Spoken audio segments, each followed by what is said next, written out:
मुअज़्ज़ज़ दोस्तों, अब तमाम देखने और सुनने वालों को अस्सलाम अलैकुम।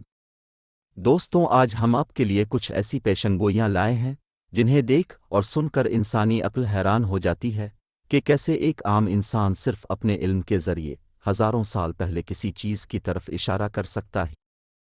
हैरत की बात यह है कि ये तमाम पेशनगोइयाँ एक एक करके सच भी साबित हो रही हैं। आज के दौर में भी बेशुमार ऐसे लोग मौजूद हैं जो उन पेशनगोइयों पर यकीन रखते हैं। ये पेशनगोइयाँ इस कदर हैरत अंगेज़ और खौफनाक हैं कि जिनसे दुनिया का पूरा नक्शा ही बदल सकता है। इन पेशनगोइयों में यहाँ तक कहा गया है कि लोग अपने फौतशुदा प्यारों की रूहों से उनकी मौत के बाद भी बात कर सकते हैं। इस तरह की और भी हैरत अंगेज़ पेशनगोइयाँ इस वीडियो का हिस्सा हैं जो हम आपको आज बताएंगे। इन लोगों में सबसे ज़्यादा मशहूर नाम नोस्ट्राडामस का है, जिसे पूरी दुनिया में सबसे सच्चा समझा जाता है, और अब तक नोस्ट्राडामस की बेशुमार पेशनगोइयाँ सच साबित हो चुकी हैं। इसी तरह से उन पेशनगोइयों में बाबा वांगा का नाम भी आता है, जिसकी पेशनगोइयाँ भी आहिस्ता आहिस्ता करके दुरुस्त साबित हो रही हैं। ये तमाम पेशनगोइयाँ कौन सी हैं और इनसे हमारी दुनिया किस तरह बदल सकती है, आज की वीडियो में हम इसी पर तफसील से बात करेंगे। तो नाज़रीन, हम आगाज़ में बात करते हैं नोस्ट्राडामस की, जिसने आज से 400 साल पहले ही बता दिया था कि इंसान किस दौर में खलाई सफ़र की तैयारी करेगा। जी हाँ नाज़रीन, ये यूरोप का मशहूर नजूमी था, जिसने 16वीं सदी ईस्वी में यानी आज से 400 साल से भी ज़ायद अरसा पहले दुनिया को ये बता दिया था कि सन 2000 के बाद इंसान खला में दूसरे सैयारों पे जाएगा। यहाँ तक कि इसने इस पेशनगोई में मरीख का नाम भी लिया और ये भी कहा कि इंसान मरीख पे अपनी आबादियाँ भी बसाएगा। और अगर आप आज से 400 साल पहले के माहौल का अंदाज़ा लगाएं कि जब इंसान ने उड़ने वाली कोई चीज़ भी ईजाद नहीं की थी, उस वक्त इंसान के लिए हवा में सफ़र करना एक बहुत बड़ा ख्वाब था। लेकिन नोस्ट्राडामस ने इससे भी कई कदम आगे बढ़कर यह पेशनगोई की कि इंसान किस सदी में मरीख पर जाएगा और वहाँ पे अपनी आबादियाँ भी कायम करेगा। आज अगर हम अपनी टेक्नोलॉजी की तरफ देखें तो हमें मालूम होगा कि इंसान इस वक्त वाकई मरीख पे जाने की तैयारियों में मगन है और वहाँ पर अब तक न जाने कितनी स्पेसशिप्स भेज चुका है, जो दिन रात वहाँ पर तहकीक में मसरूफ़ हैं। इसके साथ साथ एलोन मस्क भी 2030 के आखिर तक मरीख पे इंसानी आबादियाँ आबाद करने का मंसूबा रखता है और इस मंसूबे पर तेज़ी से काम हो रहा है। एलोन मस्क की प्राइवेट कंपनीज स्पेस एक्स इस मामले में इस वक्त सबसे आगे जा रही है। इस वक्त नासा आर्टेमिस मिशन के नाम से मरीख पर इंसानी आबादी बसाने की तेज़ी से तैयारियां कर रहा है और इस सिलसिले में चांद पे एक स्टेशन भी कायम किए जाने की तैयारियां हो रही हैं। अगर हम दूसरे नंबर पर बात करें तो दूसरे नंबर पर नोस्ट्राडामस की एक और पेशनगोई है, जिसमें उसने बरतानवी शाही ख़ानदान के बारे में आज से सैकड़ों साल पहले ये पेशनगोई कर दी थी। नोस्ट्राडामस की इस पेशनगोई के मुताबिक 21वीं सदी में बादशाहत का असल जानिशी प्यार की खातिर बादशाहत से दस्तबरदार हो जाएगा और उसकी जगह पे मलका का दूसरा बेटा बादशाह का तख्त संभालेगा। हम जानते हैं कि ऐसा ही हुआ। हाल ही में बरतानवी मलका की वफ़ात के बाद प्रिंस चार्ल्स को किंग बनाया गया है और अब वो किंग ऑफ बरतानिया के नाम से अपनी जिम्मेदारियां निभा रहे हैं। किंग चार्ल्स दरअसल बादशाहत के हकदार नहीं थे, बल्कि किंग चार्ल्स का एक और भाई प्रिंस हैरी ने बादशाह बनना था। नोस्ट्राडामस की पेशनगोई के मुताबिक प्रिंस हैरी ने इश्क की खातिर बादशाहत छोड़कर अपने इश्क को अपनी ज़िंदगी में शामिल कर लिया, क्योंकि बरतानिया में शाही ख़ानदान के रिवाज के मुताबिक बाहर की औरत की शादी शाही ख़ानदान में नहीं हो सकती।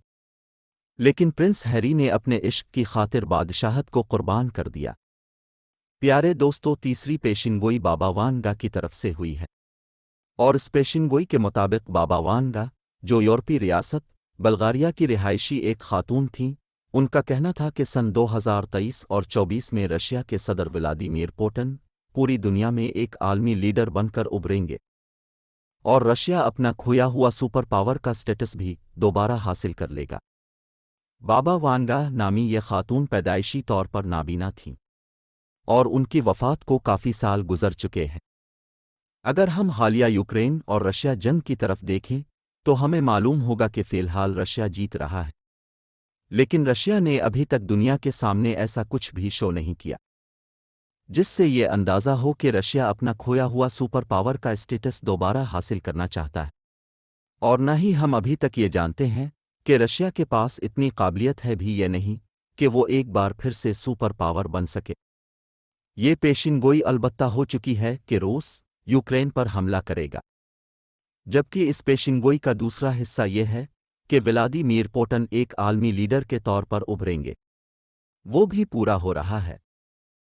حالیہ دنوں میں غزہ اور اسرائیل جنگ پہ رشیا کے صدر نے ایک بڑا ہی زبردست اسٹینڈ لیا ہے اور دل سے غزہ کے معصوم فلسطینی مسلمانوں کی حمایت کی ہے۔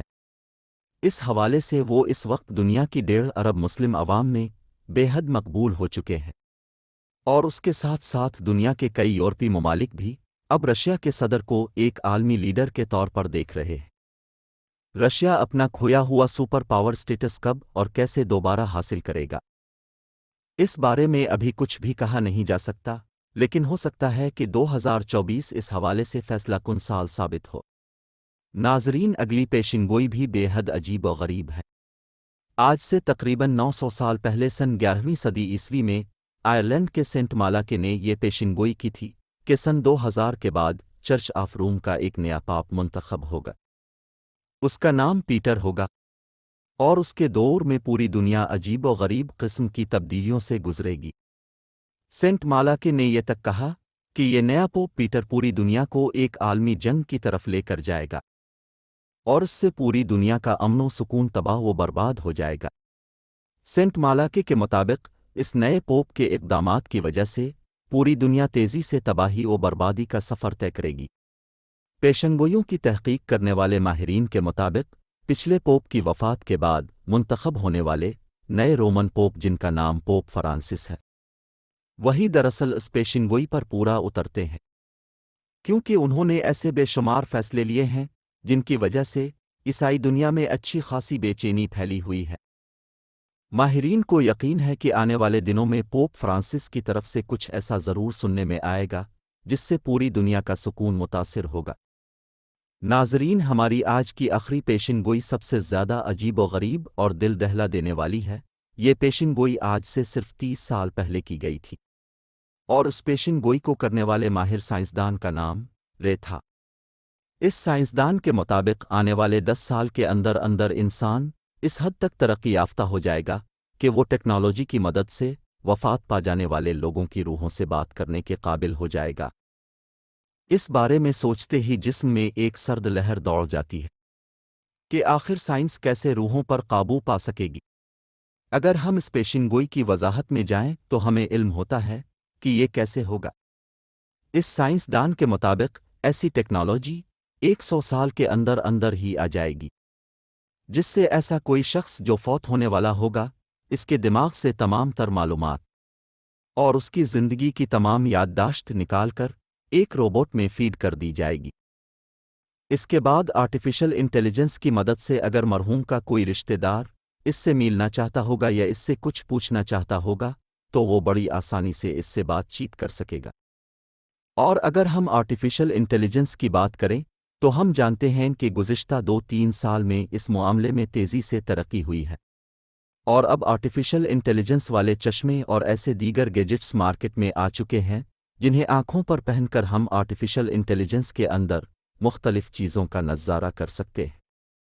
اگر ہم اس ٹیکنالوجی کی بات کریں جس کی وجہ سے کسی انسان کے دماغ سے تمام تر یادداشت اور معلومات نکال کر کسی رپورٹ میں فیڈ کی جا سکے، تو ابھی ہم اس ٹیکنالوجی سے کافی دور ہیں۔ البتہ امید کی جا رہی ہے کہ اگلے آنے والے 20 سے 30 سالوں میں یہ ٹیکنالوجی بھی انسان بنا ہی لے گا۔ یعنی یہاں پہ سائنس روحوں پر قبضہ نہیں کر رہی، بلکہ مرنے والے کی یادداشت کو ایک مشین میں محفوظ کر رہی ہے، اور وہ مشین اس کی تمام عادات، چلنے پھرنے کے طریقے اور اٹھنے بیٹھنے کے انداز تک کو اپنا لے گی، اور ہمیں ایسا لگے گا جیسے ہم مرنے والے سے دوبارہ ملاقات کر رہے ہیں۔ جی تو پیارے دوستو، یہ تھی ہماری آج کی ویڈیو۔ امید کرتا ہوں آپ کو ہماری یہ ویڈیو پسند آئی ہوگی۔ ویڈیو کو لائک کر کے اپنے دوستوں تک ضرور شیئر کیجیے گا۔ انشاءاللہ اب سے ملاقات ہوتی ہے اگلی ویڈیو میں۔ تب تک اپنا اور اپنے پیاروں کا ڈھیر سارا خیال رکھیے گا۔ اللہ حافظ۔